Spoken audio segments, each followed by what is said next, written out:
આજે તો વરસાદ બરાબર ઘેરાયો છે અને ઘરવાળાની ફરમાઈશ આવી ગઈ છે કે દાલ વડા ખાવા છે. તો ના થોડી કહેવાય. તો ચાલો બનાવીએ દાલ વડા આજે. જય શ્રી કૃષ્ણ બધાને. હું છું ગુજ્જુ ફૂડી પરાગી દેસાઈ. દાલ વડા બનાવવા માટે મેં લીધી છે 2 વાડકી પીળી મોગરની દાળ અને 1 વાડકી છોતરાવાળી દાળ. બંનેને ખૂબ જ સારી રીતે ધોઈ અને 3 થી 4 કલાક માટે પલાળવા મૂકી રાખવાની.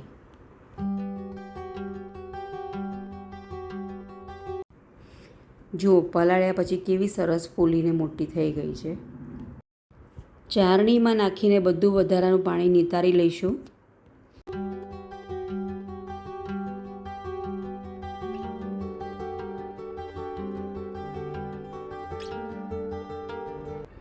આ પલાળેલી દાળમાંથી 1 થી 1.5 ટેબલ સ્પૂન જેટલી દાળ સાઈડમાં આપણે કાઢી લઈશું. હવે તેમાં થોડી કોથમીર, આદુના ટુકડા, લીલા મરચાં અને લસણ ઉમેરી દઈશું અને ખૂબ જ સરસ રીતે એને વાટી લઈશું. અધકચરું વાટવાનું, એકદમ ઝીણું ઝીણું લીસું નહીં વાટવાનું.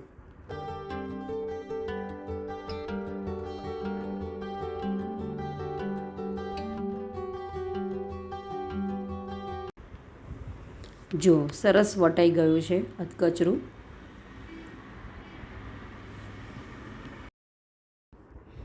હવે આ ખીરામાં આપણે જે શરૂઆતમાં દાળ પલાળેલી સાઈડમાં રાખી હતી એ અને થોડા ઝીણા કાપેલા લીલા મરચાં ઉમેરી અને ખૂબ જ સરસ રીતે બધું મિક્સ કરી દઈશું.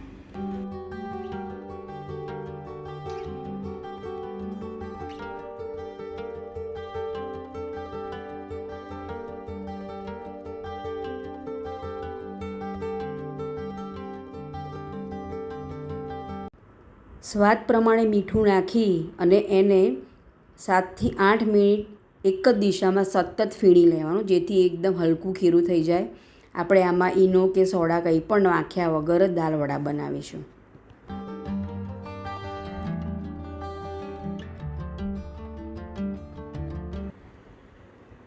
જો ખીરું એકદમ ફ્લફી થઈ ગયું છે.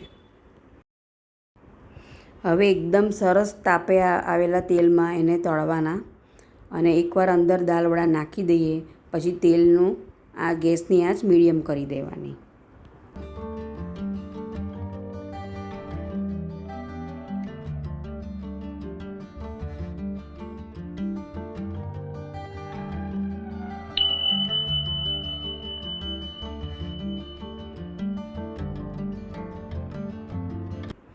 મીડિયમ તાપે તળવા, જેથી અંદરથી એ બરાબર ચડી જાય, કારણ કે આપણે આમાં ઈનો કે સોડા કંઈ પણ નાખ્યું નથી, એટલે દાળને શાંતિથી ચડવા દેવી પડશે. આ રીતે બધા ખીરાના દાલ વડા આપણે બનાવી લઈએ.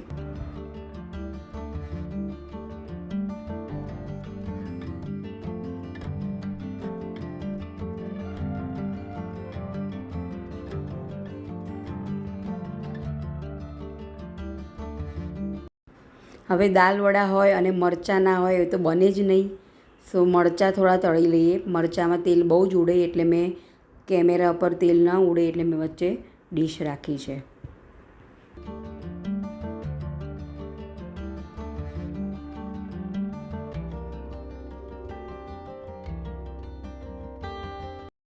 સરસ મરચાં પણ આપણા તૈયાર થઈ ગયા છે.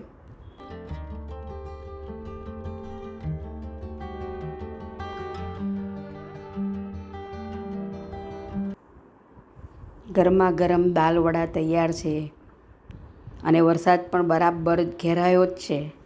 દાલ વડાની સાથે લીલા મરચાં અને કાંદા ખાવાની મોજ પડી જવાની. તમે આ સિઝનમાં વરસાદમાં દાલ વડા બનાવ્યા કે નહીં મને ચોક્કસ કોમેન્ટમાં જણાવજો. અને મારી ચેનલ સબસ્ક્રાઈબ ના કરી હોય તો એને પ્લીઝ સબસ્ક્રાઈબ કરજો.